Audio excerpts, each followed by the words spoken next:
ദേഷ്യം, കോപം ഇല്ലാത്ത മനുഷ്യരില്ല അല്ലേ? ഏത് കൊച്ചു കുട്ടിക്ക് പോലും ഉണ്ടാവുന്ന ഒന്നാണ് അത്.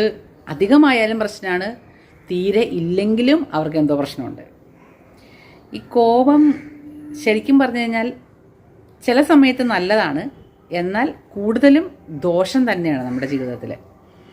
ഇനിയിപ്പോൾ ദേഷ്യം ഏത് അവസ്ഥയിലാണ് നമുക്ക് ദേഷ്യം വരുന്നതെന്ന് നിങ്ങൾ ചിന്തിച്ചിട്ടുണ്ടോ? അതായത് അധികാരം ആണ് ദേഷ്യത്തിൻ്റെ മെയിൻ ഘടകം. നമുക്ക് മറ്റൊരാളിൽ അധികാരമുണ്ട് എന്ന് തോന്നുന്നിടത്താണ് കൂടുതലും നമ്മൾ ദേഷ്യപ്പെടുന്നത്. ഞാൻ ഒരു ഉദാഹരണം പറയാം. നിങ്ങൾ ഈ ഡ്രൈവിംഗ് ഒക്കെ പഠിച്ചു കഴിയുമ്പോൾ, ഡ്രൈവിംഗ് സ്കൂളിൽ പോയി നമ്മൾ ഡ്രൈവിംഗ് ഒക്കെ പഠിച്ചു കഴിയുമ്പോൾ നമ്മുടെ സ്വന്തം വണ്ടിയിൽ ഒരു 1-2 ആഴ്ചയൊക്കെ നമ്മൾ ഒന്ന് ഉരുട്ടിക്കൊണ്ടൊക്കെ നടക്കാനൊക്കെ ഒന്ന് നോക്കുമല്ലോ. അപ്പം അങ്ങനെ നമ്മൾ ഡ്രൈവിങ്ങിന് പോകുന്ന സമയത്ത് ലേഡീസ് ആണെന്നുണ്ടെങ്കിൽ ഡ്രൈവിംഗ് സീറ്റിൽ നമ്മളിരിക്കുന്നു, തൊട്ടിപ്പുറത്ത് നമ്മുടെ ഹസ്ബൻഡിനെ പിടിച്ചിരുത്തുന്നു.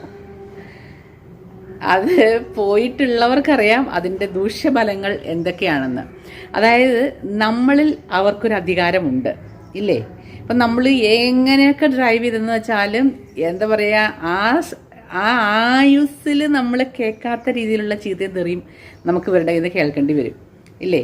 അതങ്ങനെയാണ്, അത് അവിടെ ചവിട്ടി ഇവിടെ ചവിട്ടി, ക്ലച്ചിന് പകരം ബ്രേക്കിന് പകരം ക്ലച്ച് ചവിട്ടി, ആനയാണ് ചേനയാണ് അങ്ങോട്ട് തിരിക്കേണ്ടതിന് ഇങ്ങോട്ട് തിരിച്ചു. ഇല്ലാത്ത കുഴപ്പങ്ങളൊന്നും ഉണ്ടാവില്ല നമുക്ക്. ചീത്തയുടെ എവിടെ നിന്ന് സ്റ്റാർട്ട് ചെയ്യുന്നോ അത് അവസാനിക്കുന്നിടം വരെ കംപ്ലീറ്റ് ചീത്ത പറച്ചിലായിരിക്കും. നമ്മുടെ മൈൻഡ് അതോടുകൂടി പോവും, നമ്മൾ ഫുൾ ബ്ലാങ്കായി പോവും, വണ്ടി ഓടിക്കലും ഒട്ടും ശരിയാവില്ല ഇല്ലേ? ആർക്കെങ്കിലും താല്പര്യമുണ്ടോ ഈ വിരുദ്ധന്മാരുടെ കൂടെ ഒന്ന് ഡ്രൈവിന് പോകാനായിട്ട്? താല്പര്യം ഉണ്ടാവില്ല. കാരണം നമ്മൾക്ക് അറിയില്ല എന്നൊരു ധാരണയും അവർക്കെല്ലാം അറിയാമെന്നൊരു ധാരണയും അതുപോലെ തന്നെ നമ്മളിൽ അവർക്കൊരു അധികാരമുണ്ട് എന്ന ആ ഒരു വിശ്വാസവും ഇതൊക്കെ ചേരുമ്പോഴത്തേക്കും ചീത്ത പറഞ്ഞ് നമ്മുടെ കണ്ണ് പൊട്ടിക്കും. അവർക്ക് പെട്ടെന്ന് ദേഷ്യം വരും ഇല്ലേ?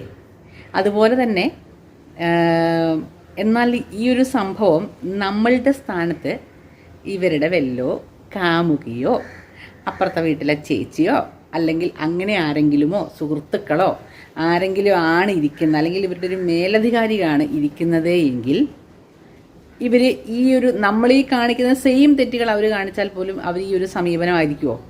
അയ്യോ അത് ക്ലച്ചും ബ്രേക്കും മാറിപ്പോവില്ല കേട്ടോ, ക്ലച്ച് ചവിട്ടേണ്ട സ്ഥലത്ത് അത് ചവിട്ടുക, ബ്രേക്ക് അത്യാവശ്യം നമ്മൾ കൊടുക്കേണ്ട സമയത്ത് ബ്രേക്ക് കൊടുക്കണം.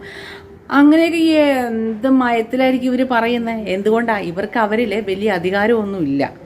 ഇപ്പം ഒരു കാമുകിയാണ് ഇരിക്കുന്നതെങ്കിൽ പോലും അവരുടെ അടുത്ത് ഒരു കാരണവശാലും അവർ അധികാരം കാണിക്കത്തില്ല.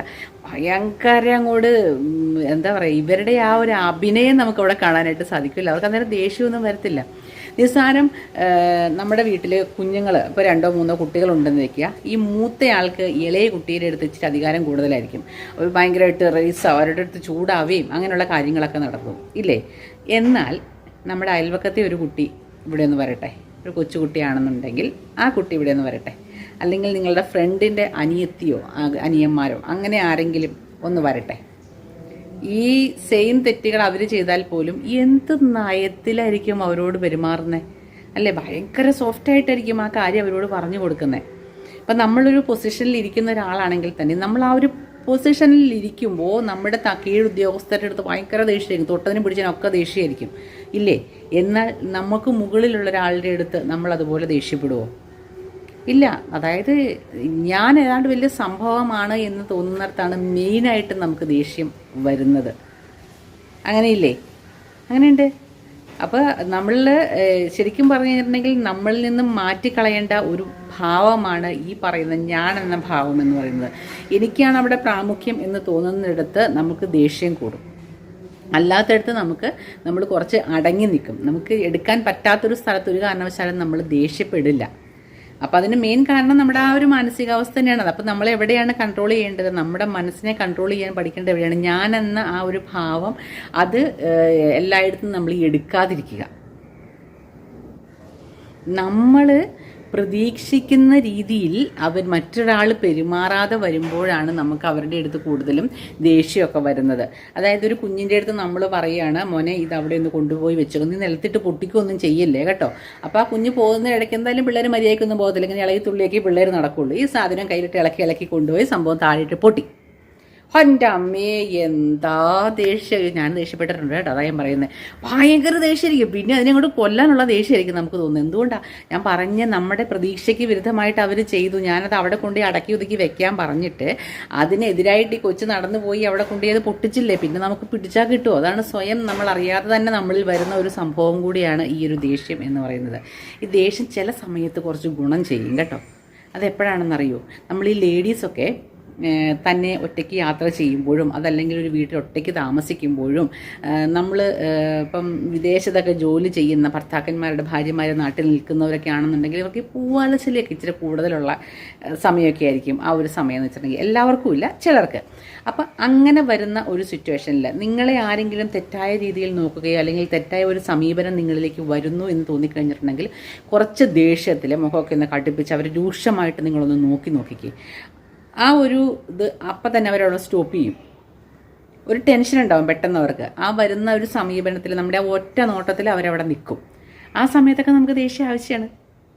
ഇത് ചില സമയത്ത് നല്ലതാണ്, എന്നാൽ ചില സമയത്ത് നമ്മുടെ കുടുംബത്തിലൊക്കെ ഇത് എടുത്തു കഴിഞ്ഞിട്ടുണ്ടെങ്കിൽ ഭയങ്കര പ്രശ്നങ്ങളുണ്ടാവുന്ന സാഹചര്യങ്ങളുണ്ടാവും ഇല്ലേ. നമ്മൾ നമ്മുടെ മാതാപിതാക്കളുടെ അടുത്ത് പെട്ടെന്ന് ദേഷ്യപ്പെടും, എന്നാൽ അമ്മാനപ്പൻ്റെ അമ്മായിയമ്മേരുടെ അടുത്ത് അത്രയ്ക്ക് ദേഷ്യപ്പെടുമോ?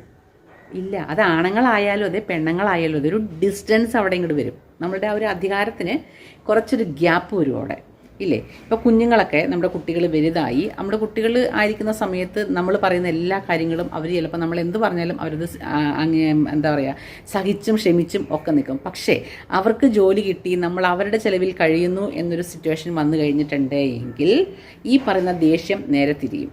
നമ്മളവിടെ സൈലൻ്റ് ആവേണ്ടി വരും, അവർക്കായിരിക്കും ദേഷ്യം. അതായത് ഞാൻ അധികാരി, എൻ്റെ അധികാരത്തിൻ്റെ കീഴിലാണ് മറ്റുള്ളവർ, ഞാനെന്ന ഭാവം അവിടെ കയറി വരുമ്പോഴാണ് നമുക്ക് സ്വാഭാവികമായിട്ടും ദേഷ്യമുണ്ടാവുന്നത്. ഇനി ഈ ദേഷ്യം നമ്മൾ കൺട്രോൾ ചെയ്തേ പറ്റുള്ളൂ, ഇല്ലയെന്നുണ്ടെങ്കിൽ അത് ഭയങ്കര പ്രശ്നങ്ങളിലേക്ക് പോകും. ദേഷ്യം കൺട്രോൾ ചെയ്യാനായിട്ട് ഭയങ്കര പാടാണ് നമുക്കിത് കൺട്രോൾ ചെയ്യാനായിട്ട്. നമുക്ക് ചെയ്യാൻ പറ്റുന്ന ഒരുപാട് കാര്യങ്ങളൊക്കെ എല്ലാവരും പറയുന്നുണ്ടെങ്കിൽ അതൊന്നും അത്ര വലിയ പ്രാവർത്തികമാണെന്ന് എനിക്ക് തോന്നുന്നില്ല.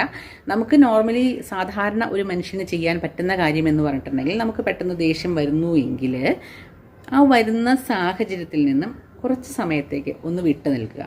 ഇപ്പോൾ ഹസ്ബൻഡും വൈഫും കൂടെ അടി കൂടുന്നു, ദേഷ്യം ഇങ്ങനെ ചണ്ട മുറുകി വരുന്ന സമയത്ത് ആരെങ്കിലും ഒരാൾ ജസ്റ്റ് അവിടെ നിന്ന് കുറച്ച് സമയത്തേക്കൊന്ന് മാറി നിൽക്കുകയാണെന്നുണ്ടെങ്കിൽ നമുക്ക് ആ ഒരു ദേഷ്യം പെട്ടെന്ന് ശമിക്കും.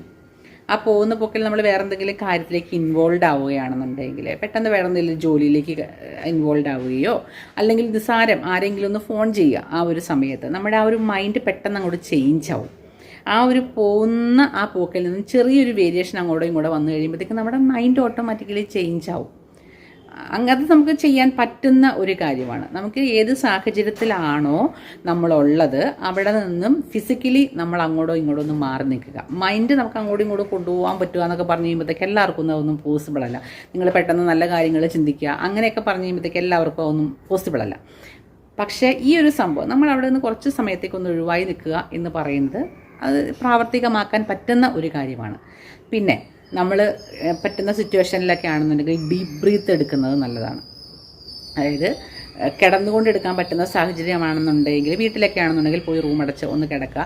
നമ്മുടെ ശ്വാസോച്ഛ്വാസത്തിൽ തന്നെ ഒന്ന് കോൺസെൻട്രേറ്റ് ചെയ്ത് കഴിഞ്ഞിട്ടുണ്ടെങ്കിൽ നല്ല രീതിയിൽ അത് മാറ്റം വരും. അതായത് ഇൻഹെയിൽ ചെയ്യുന്ന അനുസരിച്ച് കിടക്കുമ്പോൾ നമുക്ക് കറക്റ്റ് അറിയാൻ പറ്റും. ഇൻഹെയിൽ ചെയ്യുന്ന അനുസരിച്ചിട്ട് നമ്മുടെ ഉദരഭാഗം അതായത് വയറ് പൊങ്ങി വരുന്നതും ശ്വാസം വിടുന്നതനുസരിച്ച് താഴേക്ക് ചുരുങ്ങി വരുന്നതും ഒക്കെ നമുക്കത് ഫീൽ ചെയ്യാൻ പറ്റും. അപ്പോൾ നമ്മുടെ മൈൻഡ് ഓട്ടോമാറ്റിക്കലി ഈ ഒരു ബ്രീത്തിങ്ങിലേക്ക് കോൺസെൻട്രേറ്റ് ചെയ്ത് കഴിയുമ്പോൾ നമ്മുടെ ആ ഒരു ദേഷ്യം കാര്യങ്ങളുമെല്ലാം അങ്ങ് ശമിക്കും. ഈ ഒരു രീതിയിൽ നമുക്ക് ഇതിനെ നിയന്ത്രിക്കാനായിട്ട് മെയിനായിട്ട് നമ്മൾ ചെയ്യേണ്ട കാര്യങ്ങളെന്ന് വെച്ച് കഴിഞ്ഞിട്ടുണ്ടെങ്കിൽ നമ്മുടെ ദിനചര്യയിലെ മാറ്റങ്ങൾ വരുത്തി കഴിഞ്ഞിട്ടുണ്ടെങ്കിൽ കുറേയൊക്കെ നമുക്കത് ചേഞ്ച് ചെയ്യാനായിട്ട് പറ്റും. കറക്റ്റ് സമയത്ത് കിടന്നുറങ്ങുക, അതുപോലെ തന്നെ ഭക്ഷണ കാര്യങ്ങൾ ക്രമീകരിക്കുക, ഓവറായിട്ട് ഫുഡ് എടുക്കാതിരിക്കുക, അതുപോലെ തന്നെ എന്തെങ്കിലും ഒരു വ്യായാമം, പ്രത്യേകിച്ചും ഈ ബ്രീത്തിങ്ങോട് കൂടിയിട്ടുള്ള യോഗയോ അതല്ലെങ്കിൽ അങ്ങനെ എന്തെങ്കിലുമൊക്കെ ആണെന്നുണ്ടെങ്കിൽ പെട്ടെന്ന് കൂടുതൽ ദേഷ്യമുള്ളവരിൽ അത് കുറഞ്ഞു വരാനായിട്ട് ഒരുപാട് ഹെൽപ്പ് ചെയ്യുന്ന കാര്യങ്ങളാണ് ഇതൊക്കെ. ഏറ്റവും നമുക്ക് പെട്ടെന്ന് ചെയ്യാൻ പറ്റുന്ന കാര്യം ആ സാഹചര്യത്തിൽ നിന്നും പതിയെ അങ്ങോട്ട് ഒഴിവായി പോവുക. പറ്റുമെങ്കിൽ ഒന്ന് ചെയ്ത് നോക്കുക. അതിന് മുൻകരുതൽ എടുക്കുക നമ്മൾ. അതായത് ഇപ്പം മിക്കവാറും കുടുംബങ്ങളിൽ എന്തെങ്കിലുമൊക്കെ അതിരൂക്ഷമായ പ്രശ്നങ്ങൾ ഉണ്ടാകുന്ന ചെറിയൊരു കാര്യത്തിന് ശണ്ട കൂടി തുടങ്ങുമ്പോഴാണ്. വാശിയായിരിക്കും എല്ലാവർക്കും. ഭർത്താവിനോട്, ഭാര്യയോട് നീ ഇങ്ങനെ അടിയായിരിക്കണം. ഈ അടിക്കുന്ന സമയത്ത് ജസ്റ്റ് ആരെങ്കിലും, ഭാര്യയോ ഭർത്താവോ ആരെങ്കിലും ജസ്റ്റ് കുറച്ച് സമയത്തേക്കൊന്ന് മാറി നിന്ന് കൊടുക്കുകയാണെന്നുണ്ടെങ്കിൽ ആ ഒരു ശണ്ട അവിടെ അവസാനിക്കുകയും ചെയ്യും. കുടുംബജീവിതം വലിയ കുഴപ്പമൊന്നുമില്ലാതെ അങ്ങോട്ട് മുന്നോട്ട് പോവുകയും ചെയ്യും. ചിന്തിക്കുക, അടിച്ച് പിരിയുന്നതാണോ അതോ കുറച്ച് സമയത്തേക്കൊന്ന് മാറി നിന്നിട്ട്, കൂടുതൽ സമയത്തേക്കൊന്നും പോകരുത് കേട്ടോ, കുറച്ച് സമയത്തേക്ക്. ചിലർ ഇട്ടെറിഞ്ഞ് വീട്ടിലേക്ക് പോകുന്നവരുണ്ട്, അങ്ങനെ പോണ കാര്യമല്ല പറഞ്ഞേ. ആ ഒരു മുറിയിലാണെന്നുണ്ടെങ്കിൽ ആ മുറിയിൽ നിന്ന് പുറത്തിറങ്ങി പോവുക, അല്ലെങ്കിൽ ആ വീട്ടിൽ നിന്ന് കുറച്ച് നേരത്തേക്കൊന്ന് പുറത്തൊക്കെ ഇറങ്ങി പറമ്പിക്കിടക്കെ നടക്കുക, അങ്ങനെയുള്ള സാഹചര്യങ്ങളിലേക്ക് അങ്ങനെ നമ്മൾ ചേഞ്ച് ആക്കി കൊടുക്കുക. അതാണ് ഞാൻ ഉദ്ദേശിച്ചത് കേട്ടോ. അല്ലാണ്ട് അടിച്ച് പിരിഞ്ഞ് വേറെ വീട്ടിലേക്ക് പോകുക എന്നുള്ള കാര്യമല്ല പറഞ്ഞതേ. ഇങ്ങനെയുള്ള കാര്യങ്ങളൊക്കെ ഒന്ന് ചെയ്ത് നോക്കിയേ. പിന്നെ വേറൊരു കാര്യം കൂടെ ഇതിൻ്റെ കൂടെ ഞാൻ പറയാൻ ആഗ്രഹിക്കുന്നത്, നമ്മുടെ ഈ ലവ് മാരേജ് ഒക്കെ നടക്കുന്ന സമയത്ത് മെയിനായിട്ടും പ്രശ്നങ്ങൾ ഉണ്ടാകാനുള്ള മെയിൻ കാരണം എന്താണെന്നറിയോ? ഇതൊക്കെ തന്നെയാണ്. സ്നേഹിച്ചിരിക്കുന്ന സമയത്ത് നമ്മൾക്ക് അവരുടെ മേലിൽ പ്രത്യേകിച്ച് അധികാരങ്ങളൊന്നുമില്ല. നമ്മൾ അവരെ വിട്ടുപോകാതിരിക്കാൻ വേണ്ടി ചേർത്ത് പിടിക്കും. ആ സമയത്ത് നമുക്ക് ദേഷ്യമോ ഇതോ ഒന്നും വരത്തില്ല. ഭയങ്കര കൂളായിരിക്കും, ഭയങ്കര സ്നേഹമായിരിക്കും അവരുടെ അടുത്ത്, ഇല്ലേ? പക്ഷേ വിവാഹം അങ്ങോട്ട് കഴിഞ്ഞോ അവിടെ അധികാരമായി. എൻ്റെ അധികാര പരിധിയിലുള്ളയാളാണ് എൻ്റെ ഭാര്യ, എനിക്ക് അവരുടെ മേൽ അധികാരമുണ്ട് എന്ന് ഭാര്യയും, ഭർത്താവിൻ്റെ മേൽ അധികാരമുണ്ട് എന്ന് ഭാര്യയും ചിന്തിക്കുന്ന ഒരു സമയമാണ് വിവാഹത്തിന് ശേഷം. അപ്പം പിന്നെ അവിടെ തുടങ്ങും ദേഷ്യം. ഞാൻ എന്ന ഭാവം അവിടെ വരും. അവിടെ ദേഷ്യം തുടങ്ങും, അടി തുടങ്ങും, ഉറപ്പാണ്. അതാണ് ഈ അതിന് മുന്നേ ഉള്ള ലൈഫും അതിന് ശേഷമുള്ള ലൈഫും തമ്മിൽ വ്യത്യാസം വന്നു കഴിയുമ്പോഴത്തേക്കും പലർക്കും അഡ്ജസ്റ്റ് ചെയ്യാൻ ബുദ്ധിമുട്ട് വരുന്നത്. അപ്പം ആ ഒരു സമയത്ത് നിങ്ങൾ വേറൊരു വ്യക്തിയാണ്, അല്ലേ? ആണ്. അതിന് ശേഷം എന്താകുമ്പോഴത്തേക്കും നീ എൻ്റേതാണെന്നൊരു ചിന്ത എൻ്റെ മുന്നിൽ വന്നു. അപ്പോൾ പിന്നെ നമുക്ക് സ്വാതന്ത്ര്യമുള്ളിടത്ത് നമുക്ക് എന്തുമാവാം. പെട്ടെന്ന് ദേഷ്യപ്പെടും, ഇല്ലേ? പോവാം. അതൊക്കെ നമ്മൾ ഇരുന്ന് ചിന്തിച്ച് നോക്കിക്കേ. ഈ പറയുന്ന കാര്യങ്ങളൊക്കെ ശരിയാണ്. അപ്പം അതനുസരിച്ചിട്ട് സാഹചര്യങ്ങളെ വിലയിരുത്തി മുന്നോട്ട് പോവുക. ദേഷ്യം ഒട്ടും ഉണ്ടാവാത്ത വ്യക്തിക്കും പ്രശ്നമാണ് കേട്ടോ.